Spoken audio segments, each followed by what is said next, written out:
What's up, man? How you doing? What's up, Mr. Abel? Happy Friday, baby. Happy Friday to you too, man. Yes, sir. Yes, you know sir. What? I've actually been looking forward to this all week. I love talking to you, man. Oh, thanks, man. And I love connecting with everybody out there. You know, it's been when we started this podcast. Yeah, when we started this podcast, I didn't know where we were going to go with this, and I didn't know what it was going to be about, and I definitely didn't have any idea what it was going to do to me personally. It's actually soothed me through this roller coaster of emotions, and there was days where I was pumped up because I was so optimistic. There was days where I was totally down because I'm like, man, is the sky falling? It's been this roller coaster of feelings, and this has it's got my creative good, juices flowing, awesome. man, big time. I'm super happy. I'm hoping we get more viewers. Yeah, hopefully we get some more viewers. Absolutely. Because this is just something that, like you just said, it's something from my soul, and it's fun. I like to BS all the time, anyway. So why not do it and try to make something out of it? Yep. It's not often that that you find something that so many people are supporting, and on top of that, my wife is supporting. That's good. When your wife is supporting you, you could pretty much get through anything and figure anything out. So it feels good. It feels good to have that support. You know what I mean? She believes in us. That's good. And what we're doing here at the studio with Blackbelt Collective, and she knows that all of this is tied into that, and that it's just another thing that we're growing into and growing with the Blackbelt Collective. That's good. My wife's always a little skeptical about everything I do, which is all right. I don't mind because I get driven in a different way, so it almost just makes me want to be like, I'm going to do something. It's because she knows you. That's why. She does. It's like the Matrix. She's telling you what you need to hear. Yeah. She does. Yeah. Gabby's a wise one. Both of our wives are. She's too wise. Yeah. Anyways, I'll leave it at that. Dude, you said Matrix. I was just like the other day. I've never been a big like conspiracy kind of guy and all this stuff. So I said, okay, well, I'm gonna dive in and do a deep dive into this. So find out what Abel's talking about and why he's into this black hole stuff. And yeah, man. Damn, dude. You know what? You really you looked stuff up? Yeah, I looked some stuff up. It really blew my mind. This is cool, man. I didn't know this. Yeah. So. It was just something that I was like, hey, we can have a topic. Oh, you probably thought I was silly when I said that the last time, right? You're yeah, probably like, what the heck is he yeah. talking about? I don't know about black holes. There's still some stuff that I'm like, but there's so many other aspects to that make sense. And there's so many different things that. Can I tell you one theory? Sure. That is a more modern theory in the past 5 or 10 years. Is that so? We're one universe, right? And it's an ever-expanding universe. As a matter of fact, the closer you get to the end of the universe, the faster it's expanding, right? The latest kind of thing is the last 10 years or so, that the theory is that through a black hole, right? Certain black holes, there's these gigantic ones. There's little black holes, and there's massive super black holes, right? And they're saying that through that, the theory is that through those black holes, it's an entrance to other universes. Really? Yeah. So it just blows your mind. That's some Marvel stuff right there. Anyways, the reason why I threw that out there is just because if it sparks some interest, somebody go look up some stuff. And it's fun stuff. The funny thing that you say is it sparked some interest. So yeah, it did spark some interest, but I took it a different path because then all of a sudden this name kept popping up on different things. Yeah. And Nichola Tesla. Yeah, Nichola Tesla. Yeah. That guy is... that guy was so awesome. it is proven, in fact, when the Obama administration left office, they did a CIA dump.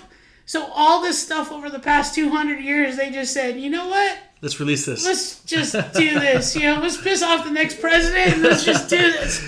The funny thing is about this guy, he is tied to Donald Trump, and it is a weird thing, dude.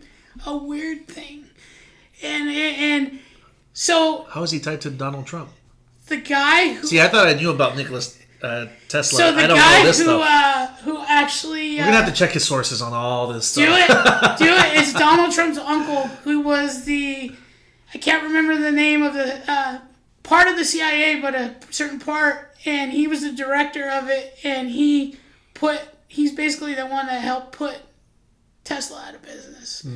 He put him underground. Why don't you give people a little background, just like a real quick summary of what happened to him? I don't know. It's pretty amazing. So what we know is like fact isn't fact anymore.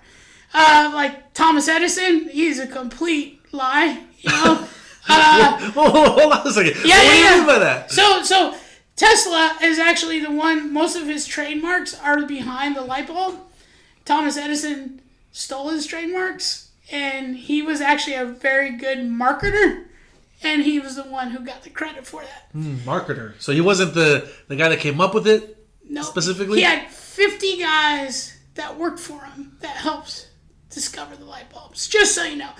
But we weren't taught that as little kids. Oh, no. And, you know, Thomas Edison to me was like, oh, wow, Thomas Edison, he discovered the light bulb. Well, listen. He discovered the people who discovered the light bulb. Well, listen, not to take steam off Thomas Edison either, because you still need those people to... Don't get me wrong, he did... Make those moves, you know? Seriously great things, you know. Anyway, Tesla, he came out of Croatia, I think it was. He was born, like, in over 200 years ago, something crazy. But he had all these crazy thoughts. Weren't so crazy. So you know the car Tesla? It actually is devised from his blueprints. The Tesla coils, that's actually run... The guys... And Elon Musk did not create the Tesla. It was actually 2 engineers who created the Tesla who worked for Elon Musk. Hey, just Elon, so you know. Hats off to you, man. I still and he knows this. And because I researched that a little bit, he knows that. I'm kind of jumping around because there's so much information that I just... It sounds like you're excited about this. Yeah, oh yeah. Dude, I like it. I like an excited Gary. It completely, blew my mind. Dude. Awesome. So, if you want to go out there, there's so many things to look up. I was at first like, how can I believe this on YouTube? You know, fake news, this and that.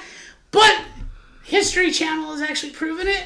The History Channel has the Tesla Files, it's called. It's actually a series that's on cool. history. Really? And I just kind of ran into it. So I've been watching that like crazy. And what it is they're taking these scientists that they say back in when Tesla was first starting all these experiments, people were debunking them, saying like, no, this could never happen. This can never happen. These guys are going back and doing his scientific stuff and actually proving that it worked probably even better back then. A really cool fact is when he passed away, within, I think, an hour, the government seized all his stuff at his apartment, and they took everything. Yeah. All his files, all his notes, all the notebooks that he used to, they said that he was a scribbler. They took everything. They took everything. Sorry about that. I hit the desk. So, the fun part of that is if you look back, and they were like, who are these hotel managers that came in? They actually have a guy at the New Yorker hotel who is like their historian, and he said he went on camera and he was like, yeah, these 2 were never hotel managers. It came back that one was the director of the CIA, Fitzgerald and Core, and the other one was the director of something else. And they came in like they didn't even announce his death for 3 days. So they were in there for 3 days. People think they were in there an hour after, but they were in there for 3 days. Listen, I don't know a lot about history, and I'm no expert at any of this. But I remember something mentioned like the reason why they suppressed a lot of his, like the things that he came up with. Well, it worked, and the issue with that is that when you bring something new into a marketplace that's already controlled by other major companies, if this thing that he invented can affect any of their monies or monopoly or marketplace, then guess what these people are going to do that are already established? They're going to try to snuff that. So just so you know, Albert Einstein, he said when he was asked, who do you think is the smartest man on earth? Albert Einstein literally said, go ask Tesla. I think he's the smartest guy on earth. Modern math is attributed to Tesla, not some of the other guys. Not saying that other mathematicians or whatever, but the guy his basis on 369 is unbelievable. It'll blow your mind. It'll blow your mind. I'm gonna use those numbers. Lottery. So definitely, it seems like Gary went into the. I went into a deep dive, and I'm going like all over the place because I really am still just kind of like jotting it down. I'm really glad that you're digging into some of that stuff because it just shows that stuff. I love that stuff. Like I said, I'm no expert at any of it, but I've read over. I've never 15, been like years. a government conspiracy theory guy, but this just shows that, you gotta look into things yourself. You gotta find the truth. Yeah. And it's kind of cool because when they dumped all that CIA stuff, there's still a lot of stuff that people are trying to figure out what's what, and it's crazy. He talked about black holes and about time travel. They proved just recently that his wireless internet type stuff over 200 years ago, he had a basis for it, and they proved it just recently that he had the first thoughts of any of that. He proved that wireless energy, but he also proved, so this is why Thomas Edison, he worked for Thomas Edison, right? Thomas Edison said, if you can help make my light bulb work, I'll give you $1 million. He said, okay, within 3 months, the light bulb was a thing. Tesla went to him and said, hey, where's my $1 million? And Edison basically said to go kiss himself, and sorry, he said it's our American humor. And that's just so sad. Yeah. And so what Tesla did was go, okay, I'm going to prove your theory's wrong, and I'm going to show my theory's right. So back then, all there was is DC energy. If you know what that is, it's just one direction. Energy can only go one direction. He is the guy who basically learned how to do a grid, and basically AC direction is a real thing now. It's and that's because of him. Yeah. They say Marconi invented the radio. Well, guess who worked on Marconi's radio? He had a falling out with Marconi. Decided to come back to the United States from Italy. But back then, the time to travel took months and maybe a year to get back to the United States. By the time he came back, he used all Tesla's patents that he had done and beat Tesla to the punch about the radio. So I actually have a couple, based on what you're saying right now, I have a couple questions that I would like your input on. One is, why do you think that if somebody, because looking back, right, somebody's so important to humanity, that's not just to the United States, that's not just to a company, that's not just to a person like that is important to humanity, right?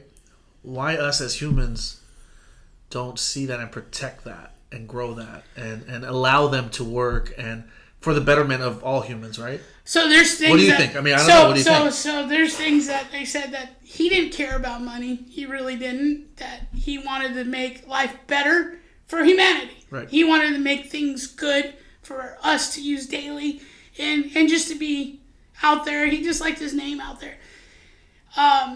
It was money and power, man. Money and power. He also was one of the few guys that secret societies, he threw that out there.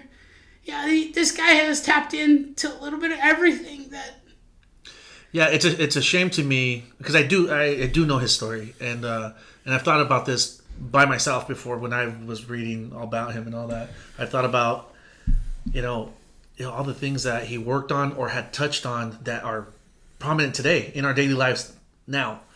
I'm just wondering why didn't we protect someone like that?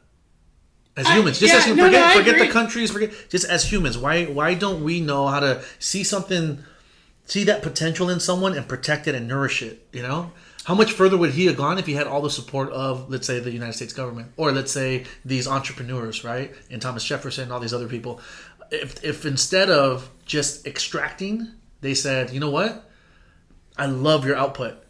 Let me help you out. Let me support. Let's put some support under that and over that and around that so that your output, if your output's this good now, imagine with all that support and nourishment and protection. And could you imagine what the difference could be in the community, in the world, and just for humanity, right? Yeah. I agree. And that's just one example of one person, right? There's so many through history. Yeah, and this is one of our geniuses, and it kind of debunks some of the other ones who are supposed geniuses.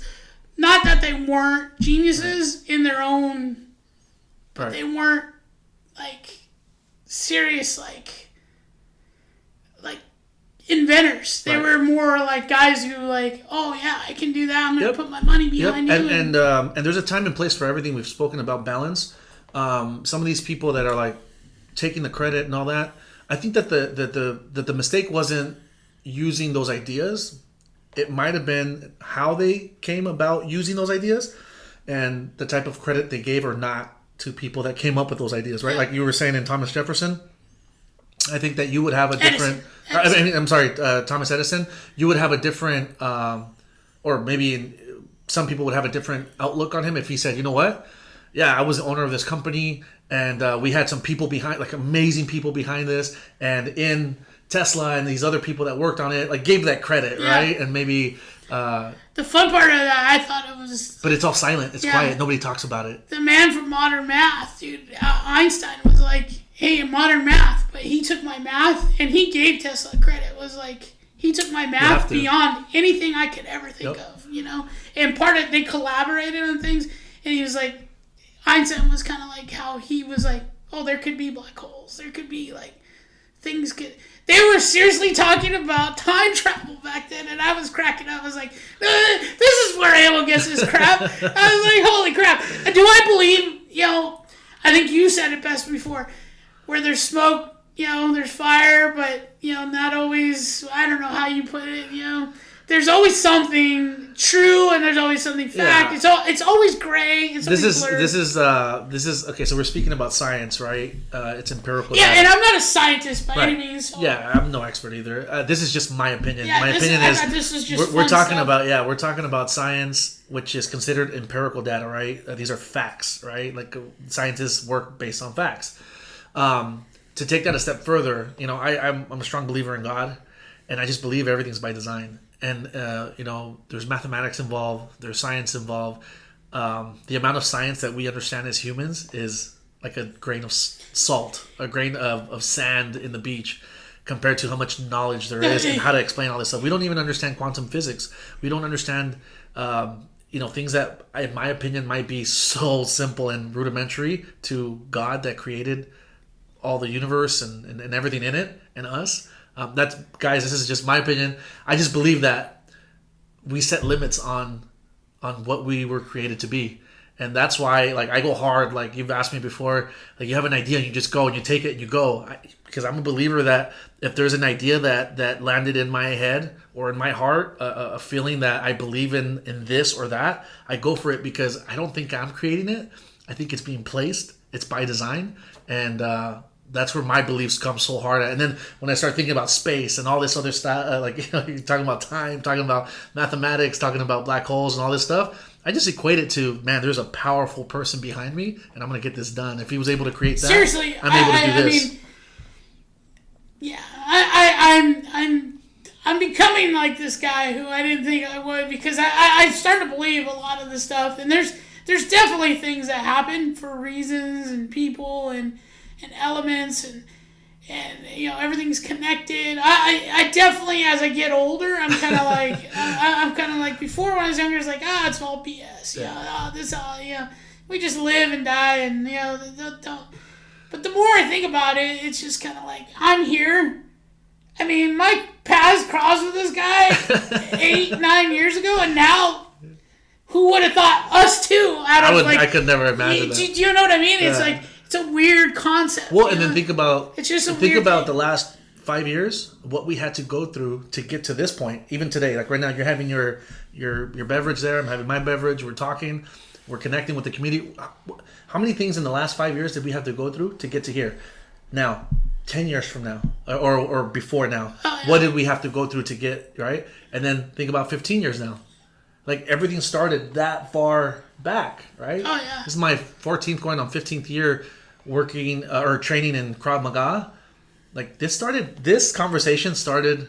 Yeah, I'm on 12 or something like that. Yeah, way back when. You know what I mean? It's like it started me going, "Hey, what's this place?" I genuinely, and I may be wrong, guys. I'm no expert. I'm no wise man. My feeling, my gut feeling, and my thoughts are that everything happens for a reason. I don't believe in coincidences, and I'm okay with that. Like it helps me walk through the day smiling, because even if I'm going through a bad time, I know it's by design. So yeah, I definitely look at even struggling differently nowadays. I mean, I'm a reactor. I'm not somebody who starts things. I react. Sometimes I overreact, but I've changed that. And I haven't said completely changed that. There's still times where I hey, listen, overreact on things. We're all working on ourselves. But yeah, I think that leads to it too. It's like, wow, the change of mind, and you got to be open. Tesla did say that. He was like, we're just touching on things. This is just stuff that, like, if you imagine this, can you imagine this? And he never looked at something and said it's impossible, or looked at something and said it can't be done. He would be like, well, let's take a look at it. Maybe it can be done. And half of the time, he'd figure out how to do something. Yeah, I think that in reading his story, I've read his story multiple times throughout the years, in different parts of my life where I've revisited his story. And I come down to the same conclusion almost every time. And out of a lot of thoughts, one of them that I can choose today is there's something being put in your hands, okay? And it's valuable. What's put in your hands is valuable. How you protect it, how you grow it, what you do with it, that's completely up to you. Yeah. And there's no right or wrong way to do it or to take care of it or to grow it, but your decisions on what you're doing with that and your actions on what you're doing with that gift is definitely going to have a certain effect or outcome 5, 10, 15, 20 years from now. And I just revisit that because he could have done things just slightly different. Still been the man that inventor, that brilliant mind that he is. But I think that he could have gone and protected some of that stuff just a slight bit better. And then maybe his legacy would have even been larger than the one that's known now. Probably. He obviously rubbed some people the wrong way. Yeah. Either with his... But it is what it is. And there's lessons to be learned. And it still doesn't take away of his brilliant mind, that beautiful mind. The fun part of it is, like, I took yesterday off. I'm so proud of my son. I took yesterday off, and I was watching all this stuff on Wednesday night, and I'm like, oh, man, I want to get back to this. I got to talk about this. I got to, whatever. And so yesterday, then I start, I'm at home, and I called it in. Just like, hey, I'm staying home, and I did tons and tons and tons. I mean, this is just, I just bring this, but I'm at home, and I have, like, a table, and I'm like, and it's just going through my head, and all kinds of stuff. If it doesn't make sense, it's because I have this ADD in me, and I want to jump to subject. Well, because you're excited about it. Yeah. You learn something, I get extremely excited. It annoys the hell out of my wife, but yeah. And then I was like, man, I'm it goes back to being grateful, and I was grateful that I was, like, able to just take the day off and just chill. Yesterday, when I was doing this and I'm watching my son, I got inspired. I was like, yeah, I want to go on this podcast. I want to make this bigger than life. Then I started thinking about, man, I got to get out of my job and go do all this stuff. And, I've had some terrible bosses in the past few years. And terrible bosses? Oh, yeah, terrible bosses. Like the movie? Yeah, it's pretty close, man. And... yeah, hearing Tesla and hearing his stories and do all that, it just makes you, like... I see where you were going with this. Yeah. It makes you, like, think, like, man, maybe I'm not too crazy, and I do have a vision, and I want to go somewhere, and I want to do something with it. So that's kind of where I was going with that. Very cool. Yeah, I mean... So did you see some, similarities between, like, him working for the man and, like... Because he was always kind of working for someone. He was either, like, hired or... I mean, towards the end of his years... Oh, yeah, people used him. He was doing his own stuff, but he was pretty much, like, yeah, people used him. Take. Yeah, people used him for sure. Yeah. His ideas, and he was a good guy, Generally, that's what the feeling I get. Right. He was a decent guy. And, I get that a little bit. I think that... I'm not even as close to as smart as the dude, because everything he thought was, like, well beyond, like... But you are a good guy. Oh, thank you. You're so sweet. And I can imagine how many people out there, like, are listening to this and it kind of resonates with them. Like, a lot of our martial arts community, they're in jobs that they love and they have their careers, and a lot of them have their own businesses. But there also is a lot of people that, have a 9 to 5 and they're grinding just like we are. Yeah. And this might resonate with them. They're not alone, right? In those feelings, So we just got to grind. You remember when you were younger and you had your first job and it's just like, you didn't really care. What memories do you have? Oh, did you see me just sigh right now? Yeah. First jobs are... Okay, so... I had some of the craziest jobs. I have to tell you some of my crazy jobs, dude. My first job... Okay, so the first person I ever worked for was my father. My father had his own company and all that stuff, right? But that's when I was 14. I started working when I was 14. I worked with him for like a complete year with him. Like just as soon as I get out of school, I'm working with him, right? Summertime, full time. But then something started happening.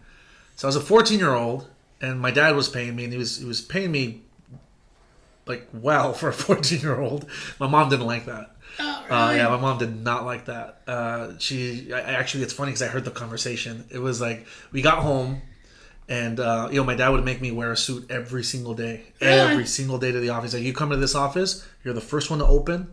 Your suit's going to be on. And you and I are going to be the last ones to leave. Like, he was so strict with that. Really? And, yeah. Well, he was teaching you work. Yeah, and then he'd tell me, when you get here, because he expected me there at 6. When you get here, you already ate breakfast.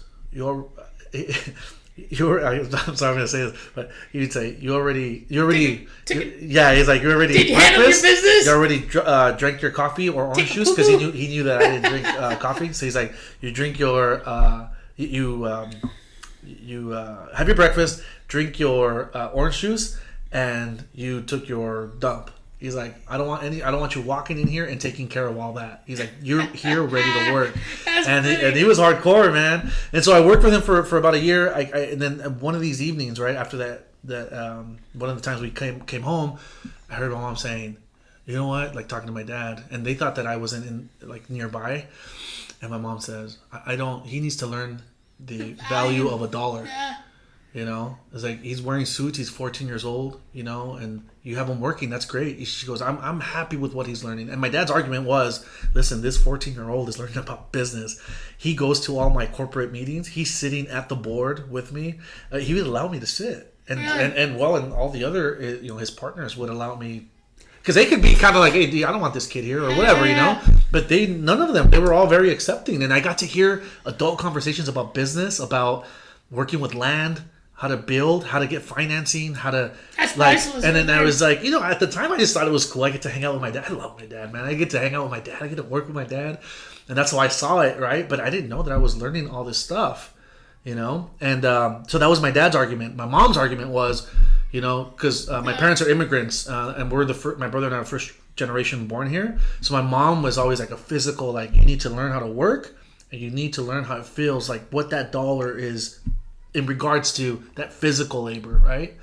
And so, long story short, my mom says, you know what, I need him to learn the value of the dollar. He needs to learn how to work physically. And my dad says, okay, this is what we're going to do. For a period of time, I don't recall what the period of time was. He's like, he's going to go get a job. And he's like, I'm going to talk to someone that might hire him, but he has to go through the interview. He has to get hired. And I got a permit from school and all this stuff. I had to get like certain grades and all this stuff, right? So he went, and the place that I first started working at, that had nothing to do with my family, that I had to go and apply for and all that, and get a permit for and all that, is called Geezer's. It's a restaurant in Santa Fe Springs. It's still there. It's a beautiful restaurant, awesome food. Shout out to everybody out there, Steve. And so I went, and the manager there, Steve, interviewed me. 14 and a half or so, or 14, and so I'm applying for the job, and he's interviewing me, and like, I'm telling him what I do at school. I mean, what experience do I have? What kind of work do I do with my dad and stuff like that? And he's like super cool guy, giving me the time, right?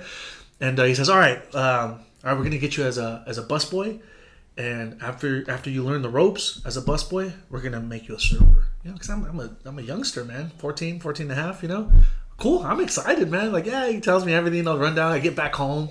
I tell my parents. That's hard work, man. Tell my parents, tell my mom. Hey, mom, because I know my mom would have been happy. Be a busboy, blah, blah, blah. And then my mom's like, you're going to be a what? I was like, busboy. You know, and then they're gonna allow me to work up to being a server. And then I remember my dad looked at my mom, and mom's like, no, he needs to be a dishwasher. You need to start at the bottom. Oh shit! And I was like, no. I was like, no. And Mom was hardcore. I was so upset because I came in thinking like I was like I felt this big. Yeah, man, that's pretty cool. You know, this businessman. Yeah, because at the time, I don't know how it is now, but at the time, Steve and Mom was putting you in your place. Steve and Bob were the owners. Bob was the main owner, and then Steve was his partner. Both great men, awesome people. Done a ton of stuff for our family. Very thankful to them. Every time I think about them, it's just like good thoughts. But they gave me the time and they gave me the opportunity, and my mom's like, no, like I need you to start like from the bottom. And my dad went and talked to Steve, and he said, hey, listen, we appreciate everything you're doing for our son. Thank you for taking the time. I would like to have a special request, and the special request is if you can please start him out as a dishwasher. And dude, I had to start as a dishwasher, and yeah, man, it was tough. It was tough. Grind, man. It was tough because like you know I was like teens, you know, and I'm getting all wet and dirty and just sweaty all the time, and literally like these like really good looking waitresses were coming around dropping off the dishes and stuff. They'd always say hi to me, super nice to me, always taking care of me and everything. But I always felt like, man, I'm all wet and dirty, and I'm like doing a dirty job. Hey, and, man, but you know what? But mom knew what her son needed, man. I learned so much from that because from there I did grow, and I worked there for a little while, even while I was working with my father. So I had those two jobs. I was working with my father and working at the. Wow, man, you're crazy. And, we live totally different lives. but my parents always like wanted us to get good grades. Like I always had like straight A's, maybe a B or two, but like they were super strict with that, and they were strict with work. But my bosses were awesome. Like Steve and Bob. They were cool. Bob and I had a couple little headbutts, but overall, he's a great man. You know, I mean, always looks out for our family. So much different than my work experience, man. That's funny. So what was your first job? First job, obviously, my dad was a contractor, so same kind of thing. But out the door, him paying me well, that never happened. This is where me and my stepdad would clash. I love the guy. How old were you when you started working? 10, 11, you know, because we didn't have babysitters in the summer and stuff, so it was like, you go work with them, you know, that's what she did. And, and my mom would be like, give him some money for working with you. He would be like, you live here? You eat my food? Yeah, you're just... But you know what, that's not that bad, though. I mean, I get it when you're that age, you kind of like, come on, man, like, that sucks. But I get it now, like, now that I'm older, I get it. It would be, I guess it would be, but yeah, me and him did clash a lot, so he didn't teach me a lot. I see. So if he were teaching me something, I was a grunt, man. He treated me like a grunt. This is where a lot of ill feelings, you know, I did a lot of prep work for years when I should have already been like doing other things, and, you know, and, So that's a whole nother story, dude. That's like that was a big issue with me when I was growing up. So then after that, in high school, I was too young to really get a job. But then my mom was like, okay, I'll let you go work somewhere else. I can, you know. So like work somewhere else as opposed to working with your dad? Dad, okay, yeah. I see. And I was just making like, back then, dude, like $5 an hour, doing some hard labor stuff, you know. So my buddy was like, go with me to work on Saturday night at midnight. We're going to go to the register, and we're going to be ad fillers. And I was like, ad fillers? What's that? So, you know, Sunday morning, you went back in the day when they delivered the paper, you had all the ads inside of it. Oh, yeah. Ad register. I see. Yeah. The newspaper. Yeah. So I would go at 1 a.m. in the morning before they would go throw the paper. We had to be done by 5 a.m. So we had to do something like a couple thousand each, you know. And so what we would do is here's the Sunday paper, a stack of them, take the ads, fill it, boom, fill it, boom, fill it, boom. As you're done with your stack, you get it and you tie it off. Wait, so that's how they got the ads into the newspaper? Yep. So the newspaper would be printed, you guys would do that part, and then set it aside and somebody pick it up and then take it and deliver I got paid by how many I did. Oh, wow. Yeah. So if I could do 1,000, I could make a couple $100. If I did less than that, first couple nights. How fast do you have to move for that? You're doing like a stack a minute. That's why you think I got such fast hands. That's good. How old are you then? 14. Yeah, 13, 14. Yeah. Boom, boom, boom. Stack, wrap, go. And you try to get as many bundles as... What city is this in? Oh, dude, we're right here. Right here, Fountain Valley. Okay. Yeah. Oh, so you've been here your whole life? I'm a Orange County kid. I see. I grew up between Santa Ana, Garden Grove, Westminster, Fountain Valley. I moved a lot when I was growing up. Yeah, all right in there. How did it feel growing up in an affluent... affluent. So, quite honestly, we did have... It was kind of like ghetto families. I'm sorry, guys. We give each other a hard time about this all the time. Because my dad didn't make me wear a suit to work. And he was doing that. Yeah. Hey, he was doing my that. My dad didn't pay me well, He was doing that because he was trying to get me out of the hood, man. Yeah, and a privileged kid that the parents had to say, go get a dishwashing job because they wanted to make him feel like it was real work. I didn't have that privilege. If you're asking me... Listen, I poked the bear. I deserve it. Yeah, no. But I get that, though. I do get that because right now I'm doing that with my youngest son. It's like, and I did that with my oldest son. I treated my kids, spoiled my kids, and I have no problem saying that. So much where I wish sometimes I would have pushed them to do a little bit more labor-intense job, not to do the labor, but to make them feel what it means to put in a physical day of work so that they can appreciate what they have. Yeah, something my dad always told us was, actually it's a conversation I had with Ozzy, my brother, and myself and my dad. Like all three of us would always talk. Like we'd have these moments where maybe something happened in the family or whatever, or we'd have little just meetings like the men from the family, And a recurring topic was how to combine like our culture's like work ethic when it comes to physical labor, right? My dad talks about like how my grandpa and great grandpa and how him, when he was 3 years old, he started working on the fields and stuff, and how they could work. From dusk till dawn. It's just like a full see the sunrise, see the sun go down, and by the time you get home, it's already nighttime, right? So he's saying, okay, we know how to work physical. Now let's combine it with our mind. Right. If you combine the mind with the physicality of that, you can work long hours with the power of the mind, working long hours, as opposed to just working your mind or just working your body. Combining them both, and then you become unstoppable. Because how I see it now is I was a physical guy that probably had a good mind when I was younger, but I got into physical labor.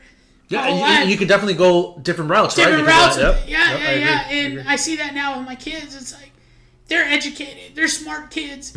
They're doing things on an intellectual level where I wasn't at their age. That's something that I always like tip my hat to my brother. The guy has a beautiful brain. He's just so smart, and his work ethic is there. And man. You know what's funny is because you're a business guy, and that's what always draws me towards you is you get the business side, and then now I get it. Now I hear that when you were growing up, you were like, it was constant. You know what I mean? You were taught something. And that's where I had me and my stepdad still to this day. I'm like, you didn't teach me nothing, man. I learned everything on my own. Yeah. And like I say, I love the guy, but it's a love-hate relationship sometimes. But here's the difference. When I was growing up, me and my brother are 8.5 years apart. And when I was growing up, and I don't think it was any fault of my family's. I think it was just a part of a generation thing. I was told, you're going to work, you're going to do whatever, don't think about college, you're not that bright. Not that I wasn't bright, it was just, that's for smart people, and you're going to... Which is a different mindset. Just a different mindset. But, here's the kicker.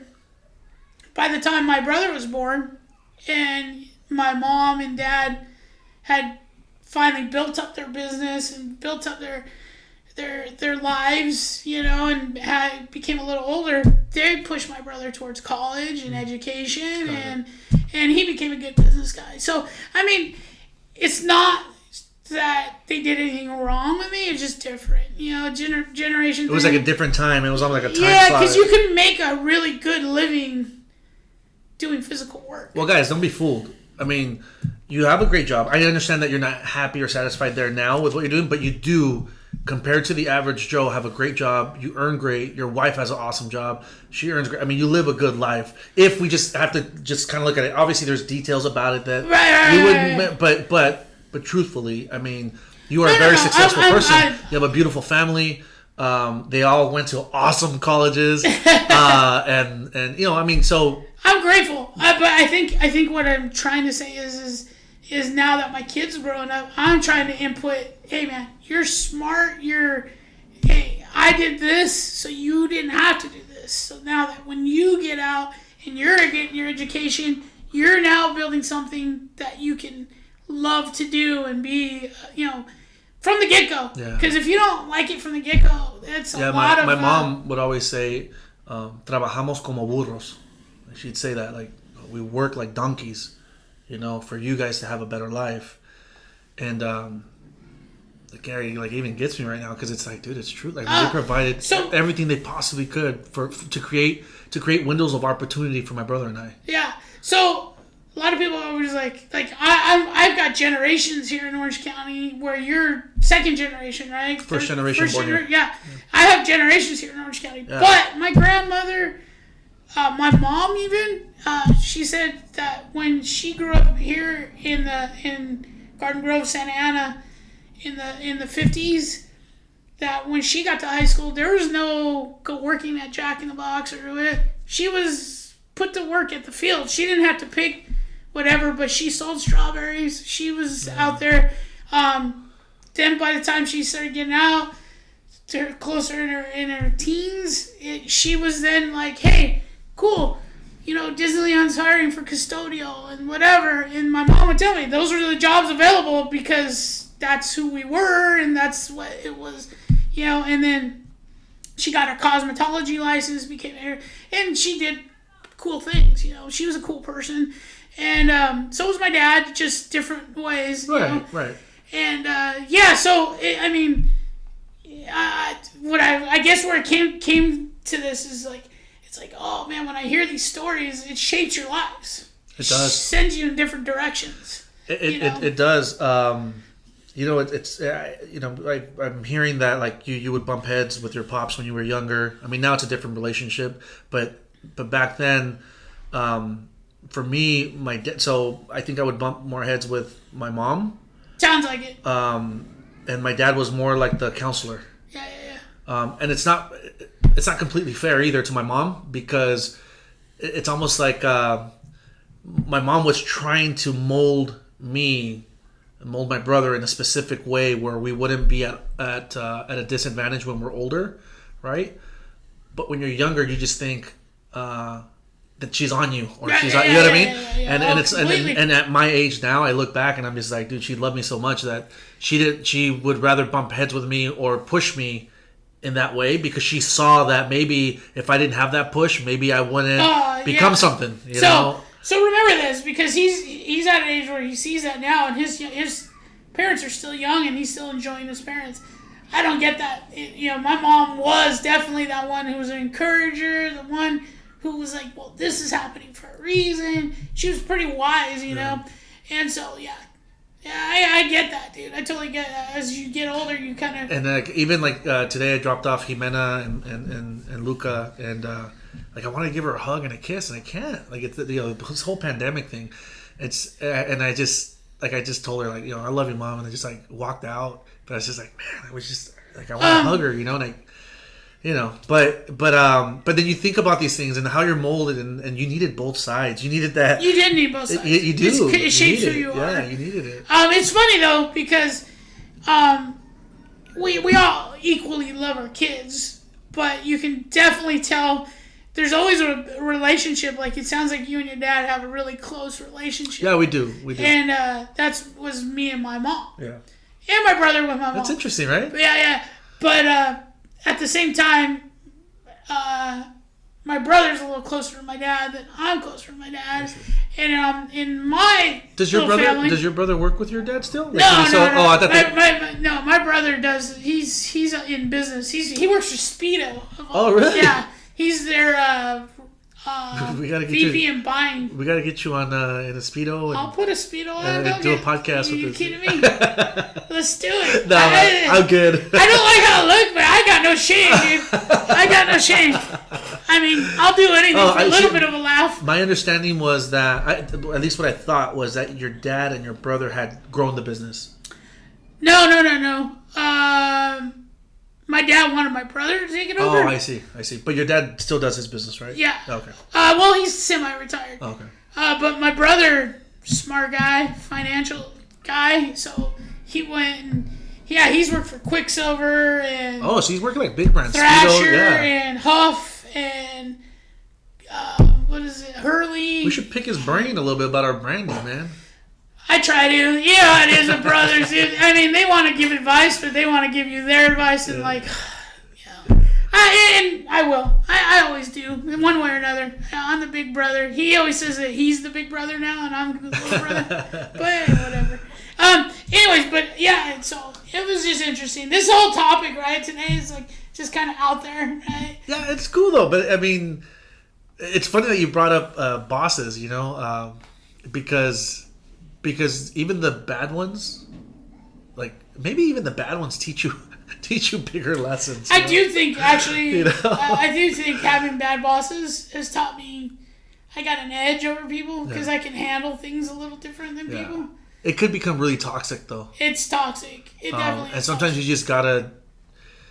Sometimes it sucks because you're working in a place that you love. Yeah. But like that, like that leadership or boss maybe is not. Like maybe you're not, and you have to break. You have to. I've had so many jobs too. Yeah. So many jobs. I was a bit of a rebel when I was younger. You a rebel? So yeah, if I didn't like something, and especially back then, did you ever get fired? 90s, of course. You got fired? More than anything, I would just give them the number one sign and just walk out, man. I was like, I had no problem, dude, because I knew I could go walk in next door and go, hey, I'm looking for a job, and that's how it was back then. Now, you get fired, you're like, oh my God, I can't find a job for 2 years, It's a total different story now. I got a confession to make. You got fired. What'd you get fired? I got fired 3 times. From your dad. By the same boss. Yeah. How does that work, right? I got fired 3 times by the same boss. Got rehired 3 times? No, I didn't leave. You refused to leave. I didn't leave. You loved it that much, huh? It was a different age. I mean, it is a different age. It was different, and because bosses could tell you off back then, and you'd be like, whatever, and have a little argument, and then okay. Actually, the boss told me, okay, so I got to remind you, I'm not going to name the place where it was or who it was or anything because I actually did have a lot of respect for this person. And in retrospect, they were actually trying to help me out, but, you're younger, you're a little, punk, whatever. But, the age, I was maybe 16 or 17 and then, the boss or whatever was in his mid-30s or maybe 40s, early 40s. Like, you know what, Abel? If you don't like it, let's go out to the parking lot, I just kind of laughed, dude. I laughed and I'm like, I'm not leaving. You need me. I'm just going to go work, whatever. And I just walked away, kept on working. And it happened 3 times in 3 different occasions in front of a lot of people. And I never left. And I still love that place, though, like I said. Some of the craziest years. And a job I probably shouldn't have gave up. I did like it. I was fed up at the time because I was a Teamster for years, so I worked for the Teamsters. Oh, wow. And working with Pepsi, and I was a local 952 in Orange. Shout out big time. Teamsters are a strong union, not compared to my government union that I work for now. Those unions are weak. Talk about a strong union. But they're strong, and it was like Jimmy Hoffa type of crap strong. So no, man. We had a couple, back in the 90s, there was a couple big grocery strikes. Do you remember those grocery strikes? I don't know if I remember that. Okay, so there was a couple big grocery strikes just as before all the self-checking and all that. This was starting to talk about this stuff. Right. And, people were grocery striking, and there were strikes, and our Teamsters were like, no, we ain't crossing those picket lines. You can't cross those lines. We'd have guys who cross the lines, and I wouldn't say the Teamsters told anybody to do anything, because they would never. Right. But it was kind of an underlying thing, like, go handle that guy if he crosses the line. Right. I've seen a lot of fights, man. I've seen a lot of fights. Listen, when it comes to providing for your family, when it comes to your legacy and the type of work you do, temperatures will always run high. It's a very sensitive thing, right? So if somebody's fighting to maybe better their environment at work, and then the other person also wants that, but is trying to feed their family, and maybe they can't figure out or kind of balance out how to be part of that movement but still feed their family, and it just creates a lot of tension and issues and stress. And anytime there's stress and tension, especially in regards to your job or to how you're going to provide for your family, there's always going to be some sort of headbutting, So that I don't blame them. I guess that's what I'm trying to say. You got to do what you got to do. That was actually a fun job, to have. Because I was all over the place. Sometimes I drive. How long did you do that for? You mentioned it before. Almost 10 years. 8.5 years. Oh, all right. And so I started. Did you have a big truck? I did a lot for Pepsi. I started as a merchandiser, part-time merchandiser, couldn't find a job. I was working at Vaughn's at Balboa Island. I was in the receiving, and a guy was like, hey, man, you want to come work for Pepsi? Side gig. On the weekends, you just set up displays and do whatever. Sure, go do that. Did some part-time sales for them. Then jumped up and they said, hey, why don't you go into the warehouse? Did a little bit of warehouse work. Then I went and said, you know what? I need to do something with my life. So I went and got my refrigeration license. Got my refrigeration license, and they found out, and so they put me into the tech side. While I was just starting to go into their driving side, and they put me into their. So what I did was I worked on bar equipment and vending machines. That sounds kind of cool. Oh, it was fun. That was a fun job.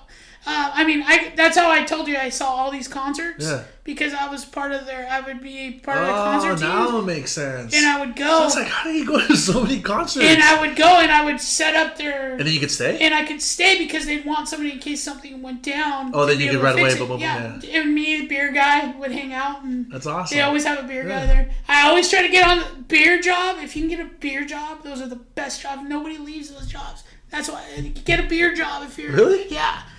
Nobody leaves those jobs. They pay them well, and it's really fun job. That's cool. Because they know they got money. They know they keep their employees happy.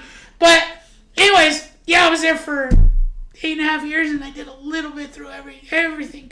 I learned a lot of customer service. Yeah. Yeah, I mean, I've had some jobs, dude. I ran a carpet business for a guy when I was between the ages of 17 and 20. I thought I was going to get into that business, open my own shop and do all that and sell carpet. A lot of money in that. But it was a little shady sometimes. Yeah. Should have, now that I look at it. But I you know what, I was looking for stability because I was a young dad and I needed insurance and I had helped Gabby go through college, so I needed a job and so she could stick and finish, and now she's the baller and I'm the... But that's cool how you guys did that. You guys worked together. Like, Gabby's a hard worker. She's smart. I've personally dealt with Gabby. I love you, Gabby. And she's very smart, and she has a tenacity about her. She's got a tenacity. And but that's cool though because you guys were able to work together. Like you guys, it's like passing the torch back and forth. You know what I mean? There's definitely a yin and a yang. Yeah, but that's probably what makes it work. No, because if you guys were both like Gabby, yeah. Right? But you need that. You need it. And I started doing, and I saw you posted last night. You were watching Casino. I told you, if I'm flipping through something, I saw it, and I was like, boom. I didn't even think about it. Don't get me wrong. I'll sit there and do the same thing. I like Casino. I don't love Casino like you. Hey, whatever. But... You know what? But hold on. I'm glad you brought that up. I thought about this when I pushed play on Casino. You said gangster movies. I can't believe I can't believe I did not name this movie. Heat. Oh, Heat is good. Dude, Heat is not good. It's a little long, but it's good. Heat is fantastic. Yeah. Heat. You guys got to check that out. Heat. That's legit. It is pretty good. I do like Heat. I can't believe I didn't mention it. They had some ballers on that one too, man. That's a good cast right there. Really good cast. Ridiculous cast. And it's gritty, and it shows Southern California. Yeah. That shootout. It was... So that's the other thing too. The shootout was incredible, and then all of a sudden, it must have put something in somebody's head. I didn't even think about that because after that, it kind of started. Well, in LA, about a year later, 2 guys went full. That was in the valley, in San Fernando Valley. Yeah, and they went full fatigue and just walked down the street and had a shootout. I remember watching that. I remember watching that TV. And it was insane. Nuts. I was glued to that TV, man. I was like, what major, the heck was going on? Yeah, that was crazy. Anyways, the Heat. You guys gotta check that out. Go ahead. Sorry. No. But yeah, so I kind of did the same thing. I was like, wait a minute. There's other movies like Reservoir Dogs. I did not even say that. That's right. Reservoir Dogs is one of my favorites. It's so dark. It's so... The dialogue in that is awesome. The dialogue is so awesome. Fire. Oh, man. I love when it's like... They're torturing the cop. I was going to say, there's a bad... I'm not going to mention the specifics of the scene, but the part I like about that scene is the crazy... Yeah, man. You know what he has, and he's like... So I played it in my classes before. Yeah. And that's... Like, dude, that song gets me, like... Yeah. Because he's just walking in and he's, like, acting like this is just another day. And he's excited about it. Oh, man, this guy... Like, that's his work. He's going to go to work. The scene is extremely dark, but that particular part of it is just... it's crazy. And you know what's a gangster movie? And it's another one. This is why I'm such a Tarantino fan. Is Pulp Fiction. It is a gangster movie, and that is a game changer movie because it changed almost every other movie after that, dude. It was one of those movies that was like, oh my god. I could talk about movies. Another thing I could talk about that I know an abundance of was about movies. That movie was so well written because he didn't want to be regular, so what he did was chop it up. Yeah. And made it look like, and just made it so different that you're like so blown away about, But you know that conversation. You know that conversation they have while they're in the car before they go visit the youngsters, where they're talking about like the Big Mac, the quarter pounder with cheese, and then the quarter pounder with cheese and all that. Yeah. Like that scene completely changed for me because I watched that movie, right. Because you've been here. My brother actually introduced that movie to me, right, and then I was like blown away, and then I went backpacking through Europe when I graduated from high school. And he graduated from college. We're 4 years apart. So him and I got to travel together for months at a time. Cool. Yeah. And we just went backpacking. When I came back, I rewatched that movie and it just did something. Like it just... Yeah. So that scene was awesome already. But when I watched it again, after having that experience with my brother of that traveling, time we did together, I was just like blown away by it, man. It was awesome. I'm totally off topic now. No. We're completely off topic. I'm sorry, guys. And this. Then I said, okay... Freaking Abel, he loves Brad Pitt. I'm trying to think, like...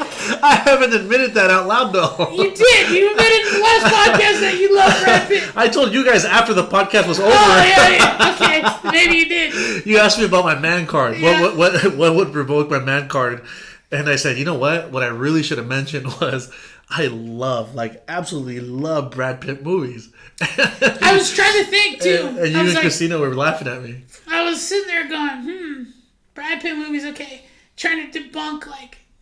Dude, he's had some awesome movies. So, I mean, have you ever seen California? Yes. He was awesome in that. That's one of my cool ones that I love. That he was awesome in Legends of the Fall. Legends of the Fall. River runs through it. Yeah, River runs through it. He actually has a little cameo on Thelma and Louise. So I don't know if you guys know that. Movie that gets me every time is like Benjamin Button. Dude, the Curious Case of Benjamin Button. Oh man! I had an old boss that used to always say, "Hey, that movie's about Abel," and I used to crack Canute. Shout out to Canute, and we used to crack up because we talked about like the traveling and stuff like that, and he's saying that I'm living my life backwards.